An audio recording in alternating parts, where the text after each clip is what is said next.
ಮುಖ್ಯಮಂತ್ರಿ ಸಿದ್ದರಾಮಯ್ಯ ಸರ್ಕಾರದ ವಿರುದ್ಧ ರಾಜ್ಯಪಾಲ ಥಾವರ್ ಚಂದ್ ಗೆಹ್ಲೋಟ್ ಹೊಸ ತಗಾದೆಯನ್ನು ತೆಗೆದಿದ್ದಾರೆ. ಬಿಜೆಪಿ ಜೆಡಿಎಸ್ನ ಏಜೆಂಟರ ರೀತಿ ವರ್ತನೆ ಮಾಡ್ತಾ ಇರುವಂತಹ ಗೆಹ್ಲೋಟ್ ಇದೀಗ ಸಿಎಂ ಸಿದ್ದರಾಮಯ್ಯ ಸರ್ಕಾರದ ವಿರುದ್ಧ ಜಿದ್ದಿಗೆ ಬಿದ್ದಿದ್ದಾರೆ. ದೇವೇಗೌಡ, ಕುಮಾರಸ್ವಾಮಿ, ಅಮಿತ್ ಶಾ ಹಾಗೆ ಮೋದಿ ಅವರ ಜೋಡಿಯನ್ನ ಓಲೈಕೆ ಮಾಡ್ಕೊಳ್ಳೋಕೆ ಎಷ್ಟೆಲ್ಲ ಅಧಿಕ ಪ್ರಸಂಗ ಮಾಡಬೇಕೋ ಅಷ್ಟು ಅಧಿಕ ಪ್ರಸಂಗವನ್ನ ಮಾಡೋಕೆ ಹೊರಟಿದ್ದಾರೆ ಇದೀಗ ನಮ್ಮ ರಾಜ್ಯಪಾಲರಾದಂತಹ ಥಾವರ್ ಚಂದ್ ಗೆಹ್ಲೋಟ್. ಮುಖ್ಯಮಂತ್ರಿ ಸಿದ್ದರಾಮಯ್ಯನವರ ವಿರುದ್ಧ ಮುಡಾ ವಿಚಾರವಾಗಿ ಏನು ತನಿಖೆಗೆ ಅನುಮತಿಯನ್ನ ಕೊಟ್ಟಿದ್ರು ರಾಜ್ಯಪಾಲ ಥಾವರ್ ಚಂದ್ ಗೆಹ್ಲೋಟ್, ಅದನ್ನ ಪ್ರಶ್ನಿಸಿ ಸಿದ್ದರಾಮಯ್ಯನವರು ಹೈಕೋರ್ಟ್ನಲ್ಲಿ ರಿಟ್ ಅರ್ಜಿಯನ್ನ ಏನ್ ಸಲ್ಲಿಸಿದ್ದಾರೆ, ಆ ಅರ್ಜಿಯ ತೀರ್ಪು ಇನ್ನೇನು ಹೊರಬೀಳುವ ಹೊತ್ತಲ್ಲೇ ಇದೀಗ ಗೆಹ್ಲೋಟ್ ಅವರು ರಾಜ್ಯ ಸರ್ಕಾರಕ್ಕೆ ನೋಟಿಸ್ ಅನ್ನ ಕೊಟ್ಟಿದ್ದಾರೆ. ರಾಜ್ಯ ಸರ್ಕಾರದ ಮುಖ್ಯ ಕಾರ್ಯದರ್ಶಿಯಾಗಿರುವ ಶಾಲಿನಿ ರಜನೀಶ್ ಅವರಿಗೆ ರಾಜ್ಯಪಾಲ ಥಾವರ್ ಚಂದ್ ಗೆಹ್ಲೋಟ್ ಈ ನೋಟಿಸ್ ಅನ್ನ ಕೊಟ್ಟಿದ್ದಾರೆ. ಈ ನೋಟಿಸ್ ನಲ್ಲಿ ಲೋಕಾಯುಕ್ತ ತನಿಖಾ ಸಂಸ್ಥೆ ಏನಿದೆ, ಆ ತನಿಖಾ ಸಂಸ್ಥೆ ಈವರೆಗೂ ಸರ್ಕಾರಿ ಅಧಿಕಾರಿಗಳು ಹಾಗೆ ಸರ್ಕಾರಿ ನೌಕರರ ವಿರುದ್ಧ ತನಿಖೆಗೆ ಅನುಮತಿ ಕೊಡಿ ಎನ್ನುವಂತಹ ಪ್ರಸ್ತಾಪವನ್ನ ರಾಜ್ಯ ಸರ್ಕಾರಕ್ಕೆ ಸಲ್ಲಿಸಿದ್ದಾರೆ. ಆ ಮಾಹಿತಿಯನ್ನ ನನಗೆ ಕೊಡಿ ಎನ್ನುವಂತಹ ನೋಟಿಸ್ ಅನ್ನ ಶಾಲಿನಿ ರಜನೀಶ್ ಅವರಿಗೆ ಕೊಟ್ಟಿದ್ದಾರೆ. ಸೊ ರಾಜ್ಯಪಾಲರು ಕೊಟ್ಟಿರುವಂತಹ ನೋಟಿಸ್ ನಲ್ಲಿ ಏನಿದೆ, ರಾಜ್ಯ ಸಚಿವ ಸಂಪುಟ ಸಭೆಯಲ್ಲಿ ತೆಗೆದುಕೊಂಡ ತೀರ್ಮಾನಗಳನ್ನು ಅವಲೋಕಿಸಿದಾಗ ಲೋಕಾಯುಕ್ತ ಸಂಸ್ಥೆಯು ವಿಚಾರಣೆಗಾಗಿ ಮಂಜೂರಾತಿಗಾಗಿ ಕೋರಿದ ಕೆಲವು ಪ್ರಕರಣಗಳಲ್ಲಿ ನಿರ್ಧಾರ ತೆಗೆದುಕೊಂಡಿರುವುದನ್ನು ಗಮನಿಸಿದ್ದೇನೆ. ಲೋಕಾಯುಕ್ತದ ಕೆಲವು ಪ್ರಕರಣಗಳಲ್ಲಿನ ಪ್ರಸ್ತಾಪಗಳನ್ನು ರಾಜ್ಯ ಸರ್ಕಾರ ತಿರಸ್ಕರಿಸಿದೆ. ಕೆಲವು ಪ್ರಕರಣಗಳಲ್ಲಿ ಮಂಜೂರಾತಿ ನೀಡಲಾಗಿದೆ. ಪ್ರಸ್ತಾಪಗಳನ್ನು ತಿರಸ್ಕರಿಸಲಾಗಿದೆ ಅಂತ ಹೇಳಿದ್ರೆ ಲೋಕಾಯುಕ್ತಕ್ಕೆ ರಾಜ್ಯ ಸರ್ಕಾರ ಅನುಮತಿಯನ್ನು ಕೊಟ್ಟಿಲ್ಲ. ಕೆಲವು ಅಧಿಕಾರಿಗಳು ಮತ್ತು ನೌಕರರ ವಿರುದ್ಧ ವಿಚಾರಣೆಗೆ ಅಥವಾ ತನಿಖೆಗೆ ಕೆಲವು ಪ್ರಕರಣಗಳಲ್ಲಿ ಮಂಜೂರಾತಿ ನೀಡಲಾಗಿದೆ. ಅಲ್ಲದೆ ಇನ್ನೂ ಕೆಲವು ಪ್ರಕರಣಗಳಲ್ಲಿ ಎಚ್ಚರಿಕೆ ನೀಡಿ ತಿರಸ್ಕರಿಸಲಾಗಿದೆ. ಈ ಹಿನ್ನೆಲೆಯಲ್ಲಿ ಲೋಕಾಯುಕ್ತದಿಂದ ಸ್ವೀಕೃತವಾದಂತಹ ಪ್ರಕರಣಗಳಲ್ಲಿ ಯಾವ ಆಧಾರದಲ್ಲಿ ಸಚಿವ ಸಂಪುಟ ಸಭೆ ತೀರ್ಮಾನಗಳನ್ನು ತೆಗೆದುಕೊಳ್ಳುತ್ತದೆ ಎಂಬ ವಿವರಗಳನ್ನು ತಿಳಿದುಕೊಳ್ಳಲು ನಾನು ಬಯಸುತ್ತೇನೆ. ರಾಜ್ಯಪಾಲರಿಗೆ ಗಾಜಿನ ಮನೆಯಲ್ಲಿ ಕೂತು ಹೊಸದೊಂದು ಬಯಕೆ, ಹೊಸದೊಂದು ಆಸೆ, ಹೊಸದೊಂದು ಆಕಾಂಕ್ಷೆ, ನಿರೀಕ್ಷೆ ಉದಯ ಆಗಿರುವಂಥದ್ದು, ಅರಳಿರುವಂಥದ್ದು ನಾನು ಬಯಸ್ತೇನೆ. ಹೀಗಾಗಿ ಅಧಿಕಾರಿಗಳ ವಿರುದ್ಧ ಪ್ರಾಸಿಕ್ಯೂಷನ್ಗೆ ಅನುಮತಿ ಕೋರಿ 2023 ಮೇ 20ರಿಂದ ಇಲ್ಲಿಯವರೆಗೆ ಲೋಕಾಯುಕ್ತದಿಂದ ರಾಜ್ಯ ಸರ್ಕಾರವು ಸ್ವೀಕರಿಸಿದ ಎಲ್ಲ ಪ್ರಸ್ತಾಪಗಳ ಸಮಗ್ರವಾದ ವಿವರಗಳನ್ನು ನಾನು ನೀಡಿರುವ ನಮೂನೆಯಲ್ಲಿ ಒದಗಿಸಬೇಕು ಅಂತೇಳಿ ರಾಜ್ಯಪಾಲರು ಸೂಚನೆಯನ್ನು ಕೊಟ್ಟಿರುವುದು. ನಾನು ನೀಡಿರುವ ನಮೂನೆ ಅಂತ ಹೇಳಿದ್ರೆ ಅವರೇ ರಾಜ್ಯಪಾಲರೇ ಒಂದು ಫಾರ್ಮೆಟನ್ನು ರೆಡಿ ಮಾಡಿ ಈ ಫಾರ್ಮೆಟ್ನಲ್ಲೇ ನನಗೆ ಬೇಕು ಇನ್ಫಾರ್ಮೇಷನ್ ಅಂತೇಳಿ ರಾಜ್ಯ ಸರ್ಕಾರಕ್ಕೆ ನೋಟಿಸನ್ನು ಕಳುಹಿಸಿದ್ದಾರೆ. ಮತ್ತೆ ಇಲ್ಲಿ ಗಮನಿಸಬೇಕಾದಂಥ ಅಂಶ ಏನು ಅಂತ ಹೇಳಿದ್ರೆ ಮೇ 20, 2023 ಕರ್ನಾಟಕದ ರಾಜಕೀಯ ಇತಿಹಾಸದಲ್ಲಿ ಅತ್ಯಂತ ಮಹತ್ವದ ದಿನ. ಕಾರಣ ಏನು ಅಂತ ಹೇಳಿದ್ರೆ ಸಿದ್ದರಾಮಯ್ಯನವರು 2ನೇ ಬಾರಿಗೆ ಮುಖ್ಯಮಂತ್ರಿಯಾಗಿ ಪ್ರಮಾಣ ವಚನ ಸ್ವೀಕರಿಸಿದ ದಿನ 2023 ಮೇ 20, ಅಂದರೆ ಕಳೆದ ವರ್ಷ. ರಾಜ್ಯಪಾಲ ಥಾವರ್ ಚಂದ್ ಗೆಹ್ಲೋಟ್, ಮಹಾಮಹಿಮ ಘನತೆವೆತ್ತ ಥಾವರ್ ಚಂದ್ ಗೆಹ್ಲೋಟ್ ರಾಜ್ಯ ಸರ್ಕಾರದಿಂದ ಲೋಕಾಯುಕ್ತ ತನಿಖೆ ಅಧಿಕಾರಿಗಳು ಮತ್ತು ನೌಕರರ ವಿರುದ್ಧ ಏನು ಲೋಕಾಯುಕ್ತ ತನಿಖೆಗೆ ಅನುಮತಿ ಕೋರಿ ಪ್ರಸ್ತಾಪವನ್ನು ಸಲ್ಲಿಕೆ ಮಾಡಿತ್ತು, ಅವುಗಳ ಮಾಹಿತಿಯನ್ನು ಕೇಳಿದ್ದು ಕೂಡ ಮೇ 20, 2023ರಿಂದ, ಅಂದರೆ ಮುಖ್ಯಮಂತ್ರಿಯಾಗಿ ಸಿದ್ದರಾಮಯ್ಯನವರು ಪ್ರಮಾಣ ವಚನ ಸ್ವೀಕರಿಸಿದ ದಿನದಿಂದ ಇಲ್ಲಿಯವರೆಗೆ ನನಗೆ ಮಾಹಿತಿ ಕೊಡಿ ಎನ್ನುವಂತಹ ಸೂಚನೆಯನ್ನ ರಾಜ್ಯ ಸರ್ಕಾರಕ್ಕೆ ಥಾವರ್ ಚಂದ್ ಗೆಹ್ಲೋಟ್ ಅವರು ಕೊಟ್ಟಿದ್ದಾರೆ. ರಾಜ್ಯಪಾಲ ಥಾವರ್ ಚಂದ್ ಗೆಹ್ಲೋಟ್ ಅವರ ಈ ನಿರ್ಧಾರ ಅಧಿಕ ಪ್ರಸಂಗದ ನಡೆ ಅಂದ್ರೂ ಕೂಡ ತಪ್ಪಾಗೋದಿಲ್ಲ. ಯಾಕಂದ್ರೆ ರಾಜ್ಯಪಾಲರ ಕಚೇರಿಯಲ್ಲಿ ಸಾಕಷ್ಟು ಮಂದಿಯ ಕುರಿತಾಗಿ ಈಗಾಗಲೇ ಫೈಲ್ಸ್ ಇವೆ. ಆ ಫೈಲ್ಸ್ ಅನ್ನೇ ಕ್ಲಿಯರ್ ಮಾಡಿಲ್ಲ. ಕುಮಾರಸ್ವಾಮಿ ಅವ್ರದ್ದಾಗಿರ್ಬೋದು, ಅಥವಾ ಬಿಜೆಪಿಯ ಶಾಸಕ ಜನಾರ್ದನ್ ರೆಡ್ಡಿ ಆಗಿರ್ಬೋದು, ಅಥವಾ ಮುರುಗೇಶ್ ನಿರಾಣಿ ಕುರಿತಾಗಿನ ಫೈಲ್ ಇರ್ಬೋದು. ಈ 3 ಫೈಲನ್ನು ರಾಜ್ಯಪಾಲ ಥಾವರ್ ಚಂದ್ ಗೆಹ್ಲೋಟ್ ಅವರು ತಮ್ಮ ಕಚೇರಿಯಲ್ಲಿ ಭದ್ರವಾಗಿ ಇಟ್ಕೊಂಡಿದ್ದಾರೆ.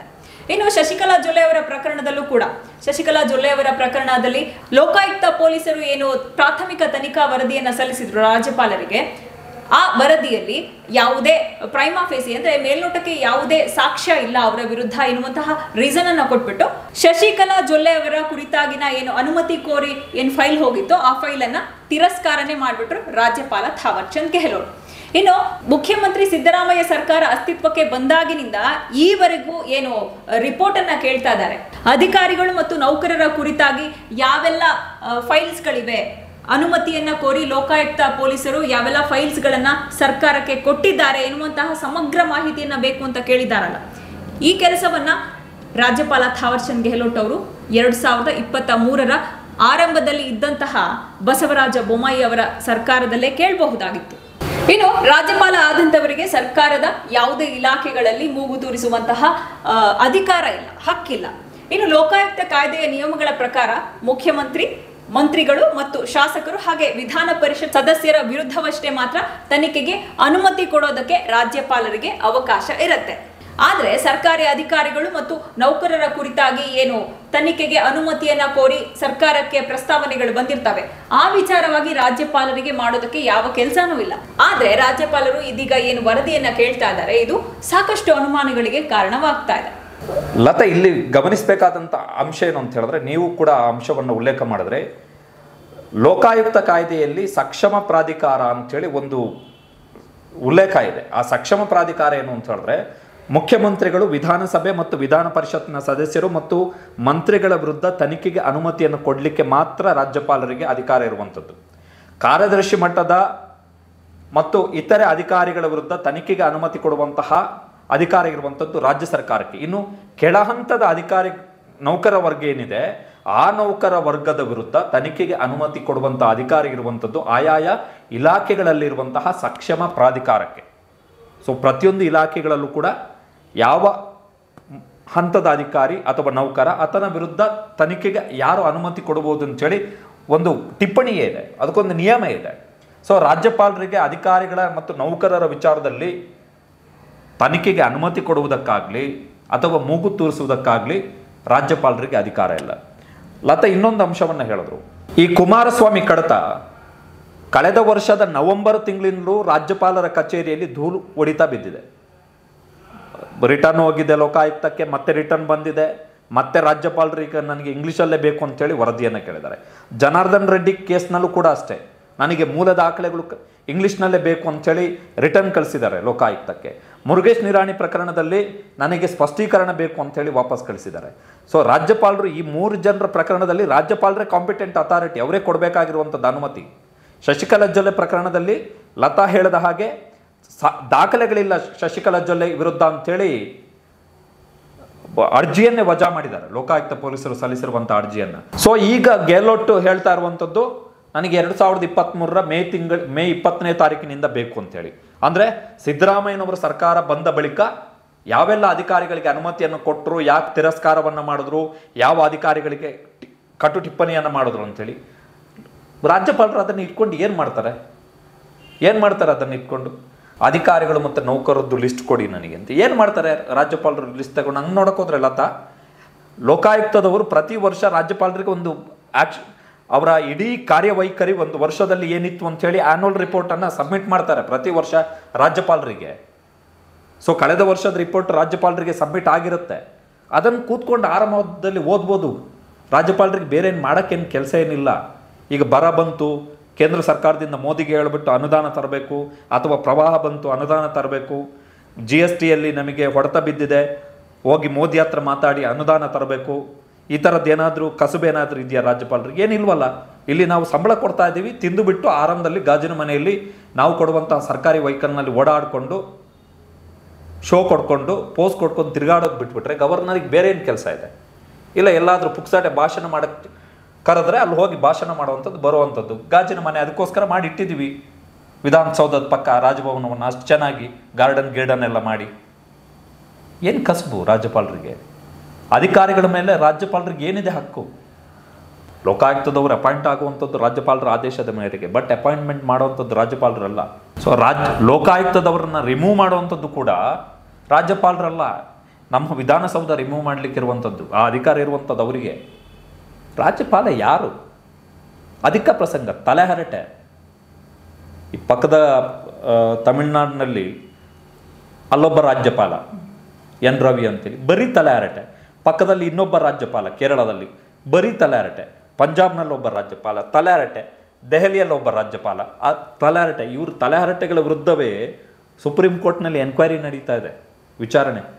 ರಾಜ್ಯಪಾಲರು ಈ ಥರ ಎಲ್ಲ ಕಿರುಕುಳ ಕೊಡ್ತಾ ಇದ್ದಾರೆ ರಾಜ್ಯ ಸರ್ಕಾರಕ್ಕೆ, ಫೈಲ್ ಕ್ಲಿಯರ್ ಮಾಡಲ್ಲ. ಈಗ ನಮಗೆ ಸಂಬಂಧಪಟ್ಟಂತಹ ಬಿಲ್ಗಳು ನೋಡಿ, ಮಸೂದೆಗಳು ಕ್ಲಿಯರ್ ಮಾಡಲ್ಲ, ಸುಮ್ಮನೆ ಕೂತ್ಕೊಬಿಡೋದು ಅದರಲ್ಲಿ.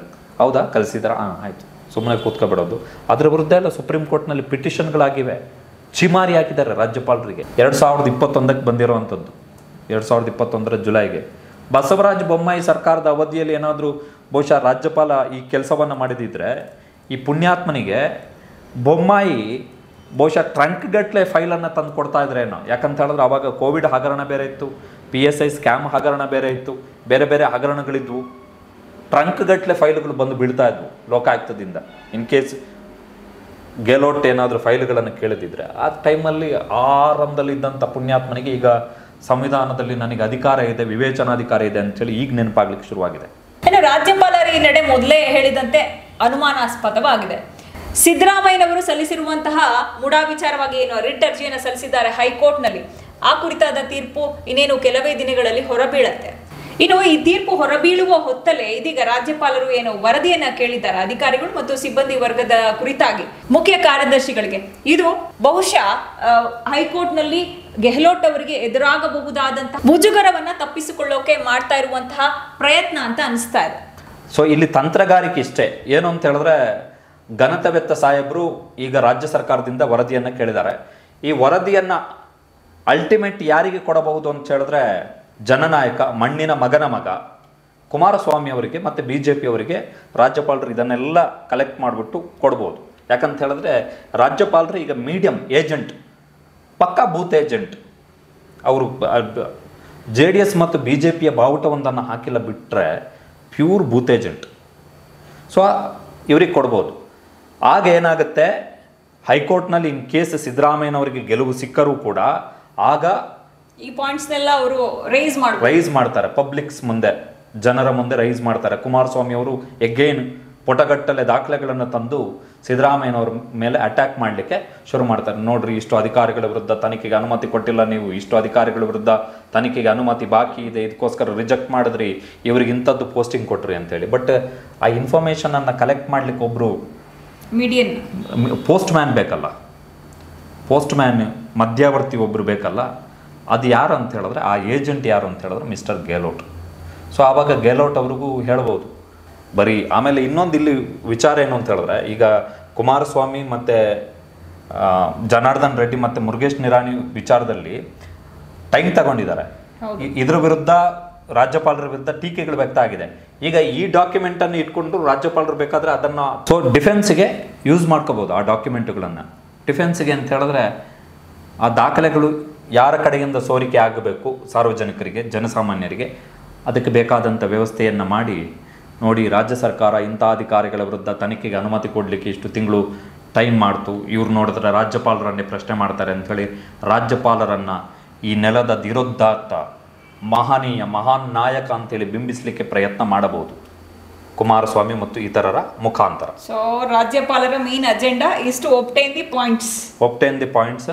ಅದನ್ನು ಯಾರಿಗೆ ಕೊಡಬೇಕು ಅವ್ರಿಗೆ ಕೊಡುವಂಥದ್ದು. ಜೊತೆಗೆ ಹೈಕೋರ್ಟ್ನಲ್ಲಿ ಆಗಬಹುದಾದಂಥ ಹಿನ್ನಡೆಯಿಂದ ತಕ್ಕ ಮಟ್ಟಿಗಾದರೂ ಮಾನ ಮರ್ಯಾದೆಯನ್ನು ಉಳಿಸ್ಕೊಳ್ಳುವಂಥ ಪ್ರಯತ್ನವನ್ನು ರಾಜ್ಯಪಾಲರು ಮಾಡ್ತಾ ಇದ್ದಾರೆ. ರಾಜ್ಯಪಾಲ ಥಾವರ್ ಚಂದ್ ಗೆಹ್ಲೋಟ್ ಅವರು ಆಸ್ ಎ ಗವರ್ನರ್ ಕರ್ನಾಟಕದ ರಾಜ್ಯಪಾಲರಾಗಿ ಈ ಮಾಹಿತಿಯನ್ನು ಕೇಳೋದನ್ನ ಒಪ್ಕೋಬಹುದು. ಆದರೆ ಈ ನೋಟಿಸ್ನಲ್ಲಿ ನಮೂದಿಸಲಾಗಿರುವಂತಹ ಡೇಟ್ ಏನಿದೆ ಮೇ 20, 2023 ಅಂತ, ಆ ಡೇಟನ್ನು ನೋಡಿದ್ರೇನೆ ಗೊತ್ತಾಗುತ್ತೆ ರಾಜ್ಯಪಾಲರ ಉದ್ದೇಶ ಏನು ಅಂತ. ಹೈಕೋರ್ಟ್ನಲ್ಲಿ ಮುಡಾ ಕುರಿತಾಗಿ ಏನು ವಿಚಾರಣೆ ನಡೀತು, ಆ ವಿಚಾರಣೆ ಸಂದರ್ಭದಲ್ಲಿ ಮುಖ್ಯಮಂತ್ರಿ ಸಿದ್ದರಾಮಯ್ಯನವರ ಪರ ವಕೀಲರಾದಂತಹ ಅಭಿಷೇಕ್ ಮನು ಸಿಂಘ್ವಿ ಅವರು ರಾಜ್ಯಪಾಲರು ಮಾಡಿದಂತಹ ತಪ್ಪುಗಳನ್ನು ನ್ಯಾಯಾಧೀಶರ ಮುಂದೆ ಎತ್ತಿ ತೋರಿದ್ರು. ಅವರು ಎಡವಿದ್ದೆಲ್ಲಿ ಎನ್ನುವಂತಹ ವಿಚಾರವನ್ನು ಕೂಡ ಸವಿಸ್ತಾರವಾಗಿ ತಮ್ಮ ವಾದದಲ್ಲಿ ಮಂಡಿಸಿದ್ರು ಅಭಿಷೇಕ್ ಮನು ಸಿಂಘ್ವಿ ಅವರು. ಇನ್ನು ಈ ಮುಡಾ ಪ್ರಕರಣ ಯಾವಾಗ ಮುನ್ನೆಲೆಗೆ ಬಂತೋ, ಇದು ಹೈಕೋರ್ಟ್ನ ಮೆಟ್ಟಿಲನ್ನು ಏರ್ತೋ, ಆಗ ರಾಜ್ಯಪಾಲರ ಇಮೇಜು ಸಂಪೂರ್ಣವಾಗಿ ಡ್ಯಾಮೇಜ್ ಆಗೋಕೆ ಶುರು ಮಾಡ್ತು. ಸೊ ಈ ಡ್ಯಾಮೇಜ್ ಆಗಿರುವಂತಹ ತಮ್ಮ ಇಮೇಜನ್ನು ಬಿಲ್ಡ್ ಮಾಡಿಕೊಳ್ಳುವಂತಹ ಸಲುವಾಗಿ ಇದೀಗ ಮುಖ್ಯ ಕಾರ್ಯದರ್ಶಿಗಳಿಗೆ ಇದೀಗ ರಾಜ್ಯಪಾಲ ಥಾವರ್ ಚಂದ್ ಗೆಹ್ಲೋಟ್ ಅವರು ನೋಟಿಸನ್ನು ಕಳಿಸಿದ್ದಾರೆ.